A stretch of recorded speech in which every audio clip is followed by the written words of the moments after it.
의 경우에는 감기처럼 회복할 수 있지만 문제는 이에요. 잇몸 뼈를 비롯해서 다 녹이게 되는데요. 이때는 안타깝게도 원래대로 돌아가기가 어렵습니다. 안녕하세요. 이살리는 치과의사 김성호입니다. 원장님, 제가 감기에 걸렸거든요. 잇몸이 붓고 아픈데 혹시 감기와 잇몸 통증 사이에 어떤 연관성이 있나요? 감기에 걸렸다고 잇몸 통증이 발생한 건 아니고요. 평소에 잇몸 상태가 좋지 않았는데 감기로 인해서 면역력이 떨어지면 잇몸 질환의 증상이 드러나게 되는 거예요. 엄청 흔해요. 작년에 감기로 진료받은 환자는 1660만 명인데요. 치은염 및 치주 질환으로 진료를 받은 환자는 1880만 명이라고 해요. 감기보다 잇몸병이 더 많고 국민의 3분의 1이 경험하는 되게 흔한 질병입니다. 감기도 결국 세균 때문에 발생하잖아요. 잇몸 질환도 세균 때문에 생기는데 풍치, 즉 잇몸 질환은 세균이 내뿜는 독소에 의해서 잇몸에 염증이 생기고 그 염증이 진행되면서 잇몸 뼈까지 녹이는 질환입니다. 잇몸 질환에 따라 달라요. 크게 두 가지로 나눌 수 있는데 염증이 잇몸에만 생기는 치은염, 염증이 잇몸 뼈까지 진행되는 치주염이 있어요. 치은염의 경우에는 치료를 받거나 꾸준히 관리를 하면 감기처럼 회복할 수 있지만 문제는 치주염이에요. 치주염은 잇몸에만 발생하던 염증이 잇몸 뼈는 물론 그 주변까지 진행돼서 잇몸 뼈를 비롯해서 다 녹이게 되는데요. 이때는 안타깝게도 원래대로 돌아가기가 어렵습니다. 나이랑도 연관이 있고요. 연령별로 조심해야 되는 질환이 달라요. 어렸을 때는 충치가 잘 생기기 때문에 충치 관리를 해줘야 되고 나이가 들수록 충치보다는 잇몸 질환의 빈도가 늘어나게 됩니다. 그럼 나이 들수록 칫솔질을 할 때 어디를 잘 닦아줘야 할까요? 잇몸?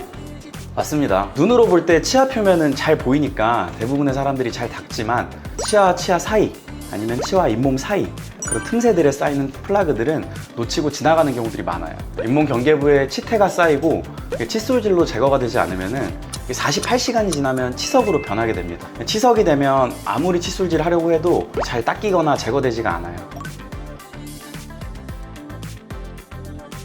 진단학에서는 염증의 단계를 발적, 열감, 붓기, 통증, 기능 저하 이렇게 총 5단계로 분류하는데요. 잇몸 염증은 이 중에서 4가지를 주요하게 보는데 첫 번째는 잇몸이 붉게 변하는 발적입니다. 세균 때문에 염증이 발생하면 우리 몸에서는 이 세균에 저항하기 위해 면역세포를 보내야겠죠? 면역세포가 혈관을 따라 이동하기 때문에 이 염증 반응이 일어나는 주변에는 혈관들이 많이 만들어지게 되고 되게 이렇게 붉게 보여요. 피가 체온보다 높기 때문에 열감도 느끼게 되고 피가 몰리고 면역세포들이 몰리니 붓기도 하고 붓기에 의한 압력과 염증 물질들에 의해서 통증까지 발생하게 됩니다. 치태 단계에서의 치은염은 칫솔질로도 닦이기 때문에 자가관리로 회복이 가능한데요. 중요한 건 치주염으로 진행될 때입니다. 이 치태가 48시간 동안 닦이지 않으면 치석이 되고 치석은 집에서는 제거하기가 너무 어려워요. 치석은 2가지로 나뉘는데 하나는 잇몸 위에 쌓여서 우리 눈에 보이는 치은연상 치석과 잇몸 아래 쌓여서 눈에 보이지 않는 치은연하 치석이 있습니다. 이 치은연상 치석은 스케일링을 통해서 제거가 쉽게 가능한데요.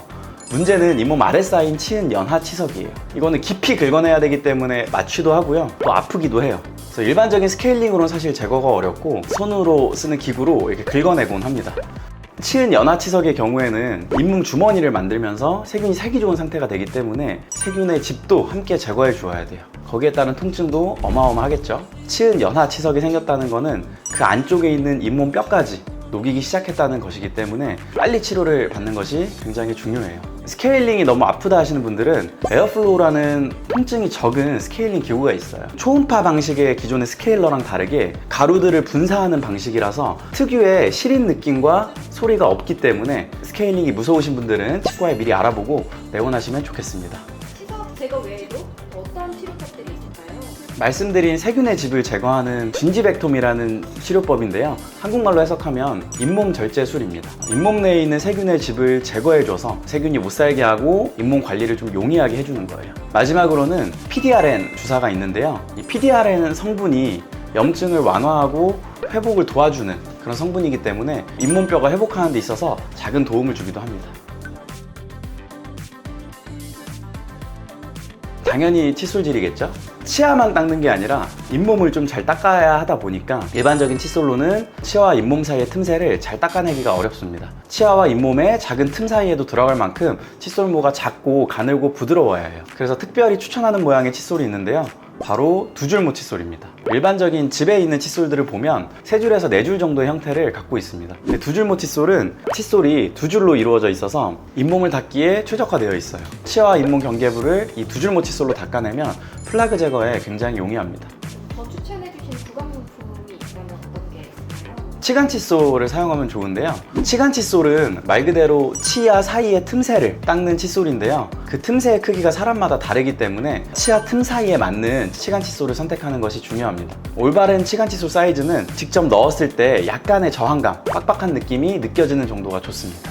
너무 작을 경우에는 헛돌고 너무 클 경우에는 잇몸에 상처가 날 수 있으니 주의하셔야 됩니다. 치실도 당연히 효과적인데요, 치실을 단순히 이렇게 넣었다가 빼시는 분들이 많아요. 근데 그거보다 넣고 한쪽 치아 닦고 다시 넣고 반대쪽 치아 닦고 이런 식으로 해주시는 게 좋습니다.